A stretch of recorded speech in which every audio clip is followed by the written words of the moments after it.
Okay, alright. Update po tayo about sa Kim Pao ganap for today guys. Ito naman tayo guys. Update tayo sa Kim Pao for today ganap. Heto na guys. Dreamable na po ni Kim Chiu ang kanyang cake kasi malapit na po yung kanyang kaarawan.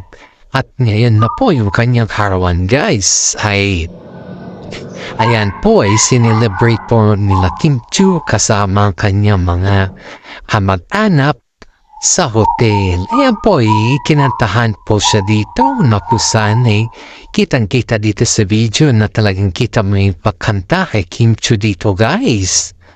Aba, si Paolo Avellino po ay hinanap na naman dito na eksena. Maraming nagsasabi na bakit daw hindi lumalantad si Paolo sa eksena guys. Siyempre naman, kahit naman siguro si yung kung sino yung partner mo ay hahanapin mo talaga si Paolo dyan. Haba, sarap sa pakiramdam na kasama mo yung mahal mo sa buhay habang ikaw ay nisa-celebrate ninyong kaarawan. Sa ngayon po guys ay nasa tamang edad na po si Kim Chiu at pwede na po siyang makapag-desisyon kung ano yung kanyang desisyon at ang isang hiling lang po ng kanyang Ate Lakam ay sana makatatpo siya ng lucky charm niya at sana may forever na sila ni Paolo Avellino. Tuwang-tuwa naman po si Ate Lakam nung sinabi sa kanya ni Kimi na nagmamadali ka naman, parang ikaw na yung nag-wish sa atin. Parang katun ba? Aba, sobrang kilig naman yung mga fantanatics sa mga Kim Pao dyan dahil ang wish naman ni Kimi, prinsesa natin, hey, patungkol sa kanila ni Paolo Avellino. Aba, napakaswerte. Haba, napakaswerte talaga guys kung tutusin natin ito pa si Ate Lakam talagang sinurprise siya. Sinurprise nila si Kimi kasama si Paolo sa plano para lang sa ganun ay makita nila or maihambing nila si Kimi ng yung bang baging masaya si Kimi sa kanyang karawan. Dahil alam naman po natin guys na sa kabila ng lahat ng mga nangyayari sa ngayon, ay nakikita naman natin si Kimi na sobrang husay. Ang dami niya pong mga eksena or ang dami niya pong mga moving na patunayan. Pero yung paghahanap ng Mr. Right niya, muntik niya na daw nakalimutan. Yan po yung ayon kay Ate Lakam guys na hindi po natin gawa-gawa yan Jace Baka sasabihin na naman mamaya, totoo ba to vlogger yung mga pinagsasabi mo? Bakit kakaiba yung mga news mo?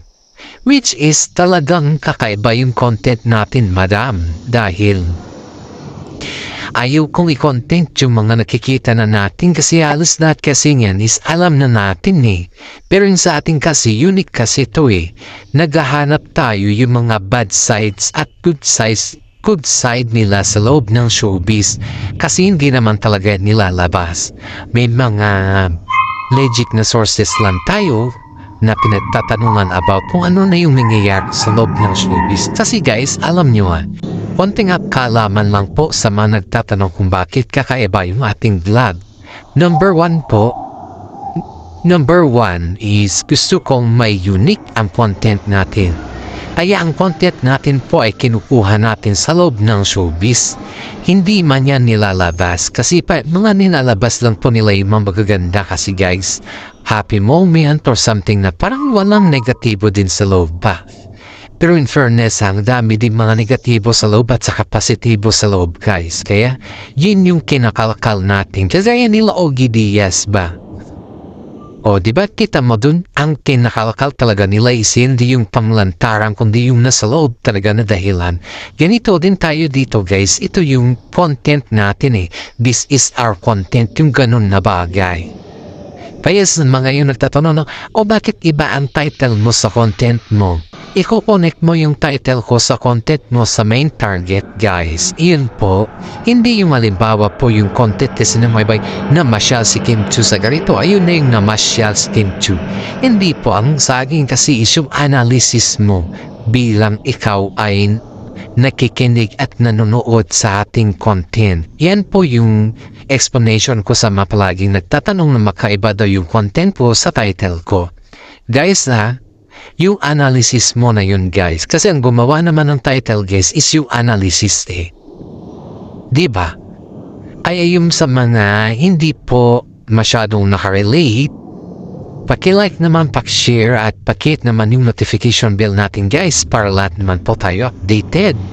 At sa mga fans po naman dyan na yung bang palagi sumusuporta sa akin ay isang malaking tulong na po yan para sa akin guys. Maraming salamat po dyan. Tinatanaw ko po yan na utang na loob sa inyo at please wag naman po kayong i-skip yung ating mga ads. Panoorin po natin yan kasi dagdag earnings po natin yan para makatulong din po tayo sa mga taong naghahanap ng tulong guys. Okay, alright, balik po tayo sa topic natin na Kim Pao. Si Kim Chiu po ay kinantahan ng Chinese na happy birthday na kung saan ay kasama niya yung kanyang mga mahal sa buhay. Haba si Paolo dito, mailap talaga siya sa camera kaya hindi siya masyadong nakikita sa camera guys, kaya tignan mo, hinahanap siya tuloy. Maraming netizen po ang nagtatanong kay Paolo Avellino bakit nagtatago daw siya sa camera guys. Sabi naman ng karamihan masanay na kayo kasi ganyan naman talaga yan yung eksena niya ba na hindi mo maintindihan, may ito talaga si Paolo kakaiba. Ay, alam nyo guys, itong si Paolo Avellino guys is minana daw niya yung ugali ng kanyang father ayon dito sa ating legit na sources. Kasi yung kanyang mami daw naman is mailap din naman sa camera yun, pero sumasagot daw yun. Sumasagot daw siya sa mga interview ay oo nga naman. That is very true guys kasi one time na sorry guys, may ubo kasi ako. One time kasi guys is na-interview namin din yun Kaso nga lang sabi namin sa kanya, oh madam, if you mind, can we take an interview for you? Is it okay for you? Yes, sabi naman niya. Ngayon, pero no pagkatapos ng pag-interview namin sa kanya, sinabihan kami na wag nang i-post. Kasi daw, baka mag-viral daw siya. Halos naman daw lahat yung mga pamilya ni Paolo Avellino pag may mga interview na ganun na bagay yung patungkol sa Kim Pao. Pag na-interview yung yung part ng family ni Paolo is nagva-viral. Takot naman si mami na maging viral ba? Baka kasi mas mag-viral daw siya compared sa Kim Pao. Kaya natawa na lang kami guys. Sobrang tawa na lang namin. So alam mo pa, nakakatawa yung mami ni Paolo kasi that time guys alam mo hindi siya yung mami na yung bang pa-social effect, wala.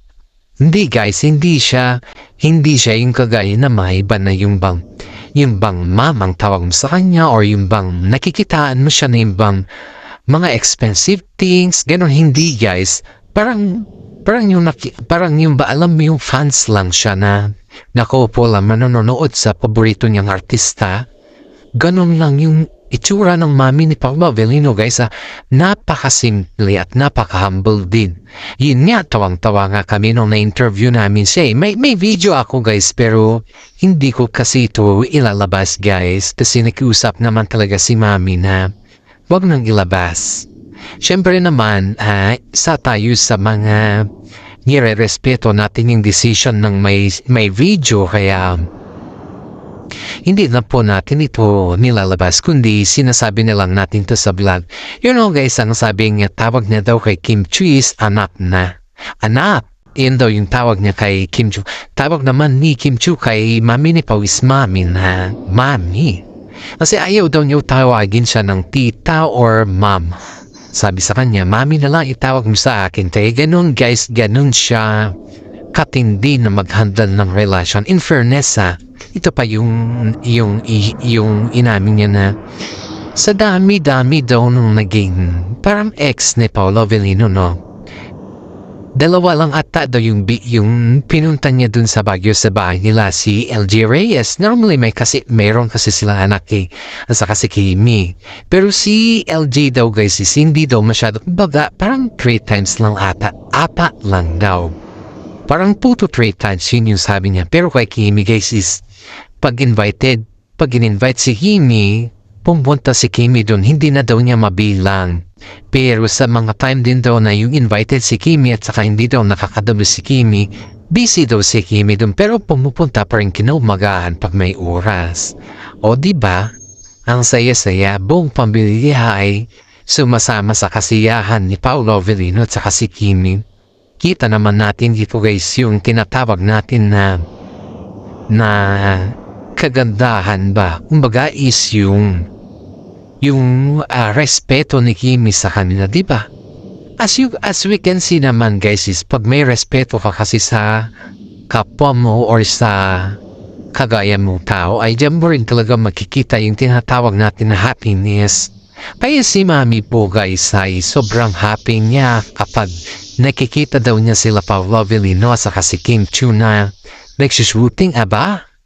Feeling fantanatics din siya guys at puwang-puwa, kinikilig pa rin. Alam mo yung kilig niya na hindi yung abot hanggang langit yung kilig niya. Oh my God, sabi nga namin, akala lang namin yung mga fans lang talaga yung kinikilig sa Timpaw, pati pala yung mami nila. Kaya nga po saludo tayo sa mga senior citizen dyan guys. Kaya nga ang vlog ko guys is sa mga senior citizen na kagaya ng nanay ko na paborito ang Kimpaw. Iyan po guys, panoorin po natin ang Kimpaw at makinig din po kayo sa ating mga vlog dahil ito po ay para talaga sa inyo sa mga senior citizen guys. Kaya nga po sabi ko nga sa nanay ko, hindi alam ng nanay ko na ako ay vlogger na ng Kimpaw. Ina-update ka lang po sa kung ano yung nangyayari. Ito pa guys, itong si Mami ni Paolo guys ay nadudulas talaga, parehas po sila ni Paolo ng laging nadudulas sa mga interview at sa lahat ng bagay. Alam niyo ba guys na si Mami po ay nadulas na nag-aminan na daw yung dalawa. Ibig sabihin po nun guys, nag-aminan yung dalawa ay may nauugnayan na talaga sa kanila. Pero hindi lang kasi nila masabi-sabi kung ano naman yung dahilan ng mga nabugnayan na sa kanila guys kasi nahihirapan daw si Mami Min na isa-isahin lahat yun. Kaya nga po sabi ng mga karamihan sa kanila na bakit kailangan pa ba na si Mami? Si Mami po ang kumbaga is magsabi sa kanila ba't hindi na lang daw sila mismo yung husang umamin. Haba? Si Paolo guys, kahit pala kapag si Mami niya pala yung nagtanong sa kanya, nagsasabi talaga ito sinasabi niya talaga yung yung kadahilanan. Pero pag yung mga ibang tao yung nagtatanong sa kanya, close mouth pala siya. Kaya nga po si Mami nagsasabi sa mga interview niya na kailangan na daw yung bang ipakita na may sincerity daw sa loob. Yun yung gusto ni Mami. Yung bang mayroon talaga yung nag-uugnayan sa kanila ba yung sinasabi nila kung ano yung meron dun. Pero ito kasi si Paolo guys ay masyadong mahiyain at masyadong ayaw niya yung masyadong yung very close ba. Ayaw niya ng ganon. Ayaw niya yung pinapublic yung mga balita na private sa kanila ni Kimi kasi nga po parang may sila ni Kimi na wag muna ata aminin sa publiko parang ganun. Pero siyempre walang bakong hindi nahahamoy guys kaya karamihan naman dito ay iniisip nila na yung mga fans ng Kimpaw ay bakit masyadong masekreto ba? Aba, ito pa guys on the spot sila Kimpaw at saka si Paolo Avellino after yung kinantahan si Kim Chiu sa kanyang birthday ay on the spot silang nakita sa beach. Dito din natin nakikita yung pag-alaga ni Paolo Avellino kay Kimi kasi medyo nagkaroon ng inuman dun ng konti ba? Yung inuman ng konti at medyo nakatikim si Kim Chu ng alcohol, ng alak. Siyempre, birthday niya, araw niya ngayon, di paubayan na yun sa kanya. So, ibig sabihin hindi sa pinaubayan na lasing si Kim Chu. Hindi naman yung lasing na yung kung ano-ano na yung lasing ba, kundi lasing si Kimi pa ng kasiyahan. Nakainom lang siya pero alam niya yung kanyang ginagawa or yung kanyang ginagawa sa loob pa. You know guys, dito napapanayan ayon dito sa ating legit na sources dito napapanayan ng mga kaibigan ni Kimi at kaibigan nilang dalawa na ganun pala kaalaga si Paulo kay Kimi. Even though off-cam pala guys ay ganun pala sa kawapan. And alam nyo ba guys na habang umiinom pala si Kimi ay hindi pala pinagdadambutan siya ni Paulo na huwag ka masyadong na yung bang sinasabi na huwag ka uminom mo, huwag ka ganito. Kasi nga birthday niya yun guys. Alam niya kung ano yung kahinatnan ng sobrang inom ng alak or kung ano. Pero in fairness hindi yung mga kagaya ng mga love team na yung pinipigilan ang lalaki o ang babae na uminom. Pero dito guys is parang pinaubaya ata di pa dun. Sige na, uminom ka lang basta alam mo yung sarili mo. Yan daw yung parang pinapaalala daw ni Paulo na uminom ka pero control lang, parang ganun. Pero hindi niya sinabi na huwag kang iinom, walang ganun guys.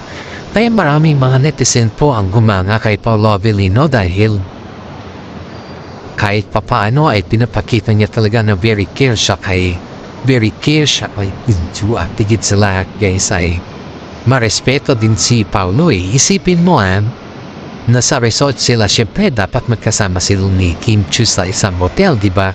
Pero sineperate ni Paulo yung kanyang sarili dahil alam niyang magkainom dun si Kimi. And of course guys, iyan po yung sinasaludo ng mga ibang kababaihan kay Paulo Avellino dahil instead na yung bang samantalahin dahil nakainom si Kimi ay hindi po niya yung ginawa kasi alam niya sa sarili niya na pag iyan ay sinamantala niya, iyan din ay may kapalit din niya na karma. Kaya nga po kasi sinasaludo si Paulo Avellino sa kanyang kabaitan at napaka-gentleman kay Kimi kasi talagang pusa siyang nag-separate ng kanyang sarili. Hindi na si Kimi yung nag-separate sa kanya kundi siya pusa guys. Aba dito natin makikita na totoo pala yung sinasabi nila pag mahal mo isang tao, wag mo pa hindi mo kailangan samantalahin kundi iyan po ay yung talagang yung bang gamayin mo siya sa kung ano ba or kung bang pakiusapan ka or something na yung bang idaan sa respetuhan na salita. Pero si Paulo Avellino guys, kahit hindi mo na siya idaan sa respetuhan salita, alam niyang sarili niya at nire-respeto naman niya si Kimi guys. Kaya ang daming sumasaludo kay Kimi at ang daming sumasaludo din lalong-lalo na kay Paulo Avellino dahil nakikitaan talaga siya napaka-gentleman niya at napaka-respetado niyang tao. Tingnan mo guys walang taong gumawa nun kundi si Paulo lang. Off-cam yun guys Kaya nga po sabi ng mga netizen kay Paulo na napakaswerte ni Kimi kay Paulo Avellino kasi inaalagaan siya ng totoo. At ni minsan daw guys hindi daw naramdaman ni Kimi kay Zian Lim na 12 years na yung inalagaan siya na gano'n. Kasi ang gusto daw ni Zian Lim is lupuan mo siya, alagaan mo siya.